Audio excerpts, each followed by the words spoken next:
যে একটা চেতনা ছিল, জাগরণ ছিল যে আমি একটা কিছু করব, শুরু করছে 8 জন ফ্রেন্ড সার্কেল নিয়ে। তাদের আলোচনার টেবিলে যখন 8 জন ফ্রেন্ড সার্কেল ছিল, 10 বছর যে অতীতে যে রিচার্জ করছে, রিচার্জের পরে যায় এরপরে 8 জন ফ্রেন্ড সার্কেল নিয়ে যখন বসছে, 8 জন ফ্রেন্ড সার্কেলের মধ্যে যখন এটা প্রচার করছে সে যে আমি এই করতে চাই, ডাইরেক্ট তার 8টা অফিস, ডাইরেক্ট তার 8টা অফিস 8টা দেশ নিয়ে সে শুরু করবে, এরকম প্ল্যান। তখন তার ফ্রেন্ড সার্কেলের মধ্যে কেউ কেউ বলতেছে লিমে মাথা লেগেছে, মানুষে একটা দিয়ে দেশই তার শুরু করতে পারে না কোনো কিছু, সে 8টা দেশ নিয়ে করবে। দেখেন তার ব্রেনটা কোথায় কাজ করতেছে।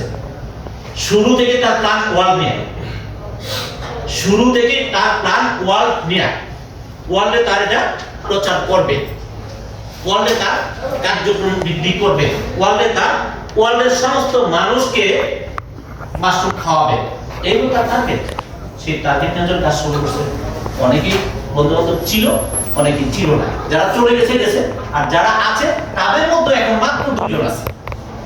নাম্বার 1 তার ওয়াইফ, তার ফ্রেন্ড।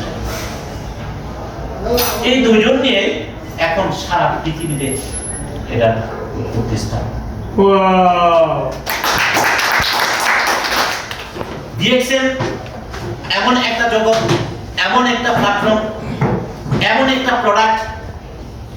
আমার মনে হয় না, আমি বেশ কয়েকটা এমএলএম বিজনেসের সাথে আলোচনা করছি, কথা বলছি, বা তারা চেষ্টা করছে আমাকে জয়েন করার জন্য, কিন্তু আমি ঘুরে ফিরে দেখছি যে ডিএক্সএল এর প্রোডাক্ট আর অন্য যে প্রোডাক্ট, অন্য কোম্পানির প্রোডাক্ট, এমওই আছে, এমন আছে, তারপরে এই যে পরিবার আছে, বিভিন্ন ধরনের প্রোডাক্ট সারা পৃথিবীতে বোধহয় 65,000-এর মতো আপনার কি আছে, অ্যাভেলেবল আছে।